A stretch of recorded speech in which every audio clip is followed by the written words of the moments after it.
Hello, dear students.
चलिए बच्चों।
Speed of light in air, यानी हवा में प्रकाश की गति बटा मीडियम में प्रकाश की गति, तो क्या आएगा N M C over V. ठीक है, तो एन एम आएगा सी ओवर वी। तो किसी माध्यम का निरपेक्ष अपवर्तनांक को प्राय हम अपवर्तनांक ही कहते हैं। किसी माध्यम के निरपेक्ष अपवर्तनांक को हम अपवर्तनांक ही कहते हैं। ठीक है, तो हमने उदाहरण था हवा का अपवर्तनांक, ये भी याद रखना आपने, हवा का अपवर्तनांक होता है आपका 1.0003 और बर्फ का अपवर्तनांक होता है 1.31। ये प्रश्न आते हैं बच्चों कि पानी का अपवर्तनांक कितना होता है, तो पानी का अपवर्तनांक होता है 1.33। ये आपने याद रखते हैं इसका वैल्यूज। बर्फ का अपवर्तनांक कितना होता है, हवा का होता है पानी का। चलिए अब देखते हैं हम ऑप्टिकल डेंसिटी या प्रकाशीय घनत्व। किसी माध्यम को प्रकाश को अपवर्तित करने की क्षमता को इसके प्रकाशीय घनत्व द्वारा व्यक्त किया जाता है। ठीक है, यह प्रकाशीय घनत्व द्रव्यमान के समान सघन माध्यम और प्रकाशमान के दृढ़ माध्यम के प्रकाशीय दृढ़ माध्यम होता है। चलिए अब प्रकाशीय सघन माध्यम में ऑप्टिकल डेंसिटी क्या होती है? जिसका माध्यम यानी माध्यम जिसका अपवर्तनांक सापेक्ष रूप से बड़ा या ज्यादा हो, प्रकाशीय रूप से सघन या प्रकाशीय सघन माध्यम कहलाता है। ऐसा प्रकाशीय माध्यम जिसका अपवर्तनांक क्या हो, सापेक्ष रूप से बड़ा हो, उसको प्रकाशीय सघन माध्यम कहते हैं। इसके बाद प्रकाशीय दृढ़ माध्यम क्या होता है? ऐसा माध्यम जिसका प्रकाशीय रूप से सघन जो प्रकाशीय रूप से अपवर्तनांक होता है वह विरल हो, उसको हम विरल माध्यम कहेंगे। ठीक है, जैसे केरोसिन के तेल का अपवर्तनांक 1.44 है और बर्फ का 1.31 बर्फ का, तो इसमें कौन सा विरल माध्यम हुआ? प्रकाशीय विरल माध्यम हुआ आपका बर्फ। जबकि बर्फ जो है तेल की तुलना में बर्फ की तुलना में तेल जो है विरल घना माध्यम है और बर्फ जो आपका सघन माध्यम विरल माध्यम है। तो यही हुआ कि आपको केरोसिन का तेल का जो है सघन माध्यम होता है और बर्फ विरल माध्यम है, तो इसी को हम बोलते हैं प्रकाशीय विरल माध्यम। तो आपको ये समझ आ गया बच्चों। अब विभिन्न माध्यमों में प्रकाश की गति किस प्रकार होती है, ये भी आप नोट कर लें। प्रकाश की निर्वात गति आपको पता ही है 3 × 10⁸ मीटर पर सेकंड होती है। ठीक है, अब प्रकाश की गति का अपवर्तनांक बढ़ने के साथ घटती है, यानी प्रकाश की गति अपवर्तनांक के बढ़ने के साथ घटती है और अपवर्तनांक के घटने के साथ बढ़ती है। याद रखना आपने, जब अपवर्तनांक घटता है तो प्रकाश की गति बढ़ती है, जब अपवर्तनांक बढ़ता है तो प्रकाश की गति घटती है। अर्थात प्रकाश की गति अपेक्षाकृत विरल माध्यम में ज़्यादा होती है और सघन माध्यम में कम होती है। अब इसका उदाहरण देख लेते हैं बच्चों। एक क्राउन ग्लास का अपवर्तनांक जो है रिफ्रैक्टिव इंडेक्स 1.52 है तथा एक संगलित क्वार्ट्ज यानी फ्यूज्ड क्वार्ट्ज का 1.46 है। इसका अर्थ क्या हुआ कि प्रकाश की गति क्राउन ग्लास में क्या होगी, कम होगी, और नहीं क्राउन ग्लास में ज़्यादा होगी। प्रकाश की गति क्राउन ग्लास में कम होगी और संगलित ग्लास में ज़्यादा होगी। जिसका अपवर्तनांक कम होगा वहाँ प्रकाश की गति क्या होगी, ज़्यादा होगी। तो आपकी इस ग्लास में प्रकाश की गति जो है ज़्यादा होगी, इस ग्लास में प्रकाश की गति कम होगी। ठीक है, अब आता है लेंस क्या होते हैं, लेंस के प्रकार क्या होते हैं। तो दो पृष्ठों से घिरा हुआ कोई पारदर्शी माध्यम जिसका एक या दोनों पृष्ठ गोलीय हो उसको लेंस या ताल कहते हैं। अब लेंस या ताल कितने प्रकार के होते हैं, चलिए देखते हैं। लेंस या ताल मुख्यतः दो प्रकार के होते हैं। ठीक है, उत्तल लेंस और उत्तल ताल। पहला है उत्तल लेंस या उत्तल ताल, दूसरा था आपका अवतल लेंस या अवतल ताल। यानी उत्तल लेंस या उत्तल ताल को बोलते हैं कन्वेक्स लेंस, अवतल लेंस और अवतल ताल को बोलते हैं कनकेव लेंस। तो कन्वेक्स लेंस या उत्तल लेंस क्या होता है, ऐसे लेंस जिनके दोनों पृष्ठ होते हैं गोली होते हैं और उभरे होते हैं बाहर तरफ, बोलते हैं वह कन्वेक्स लेंस। जैसे ये, इसको बोलते हैं हम कन्वेक्स लेंस। ठीक है, और इनको हम डबल कन्वेक्स लेंस भी कहते हैं, द्विउत्तल लेंस भी कहते हैं, क्योंकि दोनों तरफ से ये उभरा होता है और बीच में मोटा होता है और साइड में यह पतला होता है। ठीक है, उत्तल लेंस को अभिसारी लेंस भी कहते हैं, क्योंकि यह क्या करता है, अभिसार, ये कन्वर्स करता है प्रकाश की किरणों को। उसके बाद है अवतल लेंस। तो अवतल लेंस क्या होता है, ऐसे लेंस जो अंदर की ओर दो वक्रीय गोलों पृष्ठों से घिरा होता है, यानी अवतल लेंस कहते हैं।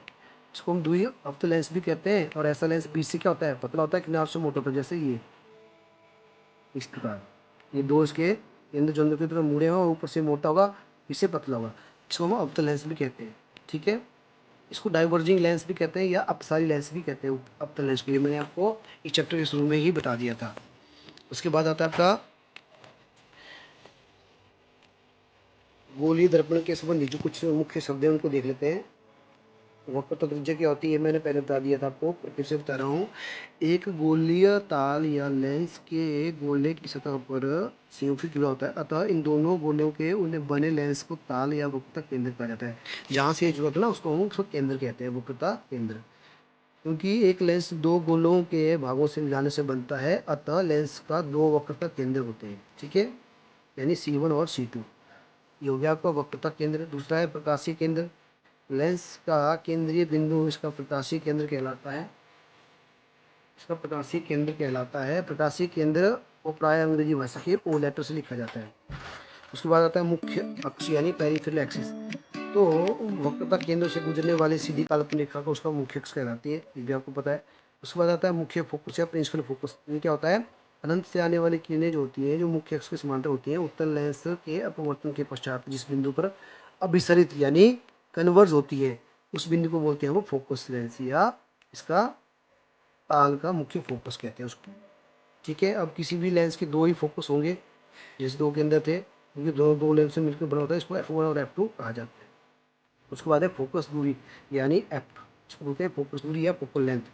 तो मुख्य फोकस का मुख्य प्रकाशीय केंद्र के बीच की दूरी को हम फोकस दूरी कहते हैं। फोकस दूरी को हम अंग्रेजी भाषा के स्मॉल अक्षर से लिखते हैं। और आपकी ये दूरी क्या होती है, एक की आपकी मतलब फोकल दूरी का मान जो है वक्रता केंद्र तथा प्रकाशीय केंद्र के बीच की दूरी का आधा होता है, यानी C1 = 2Fi।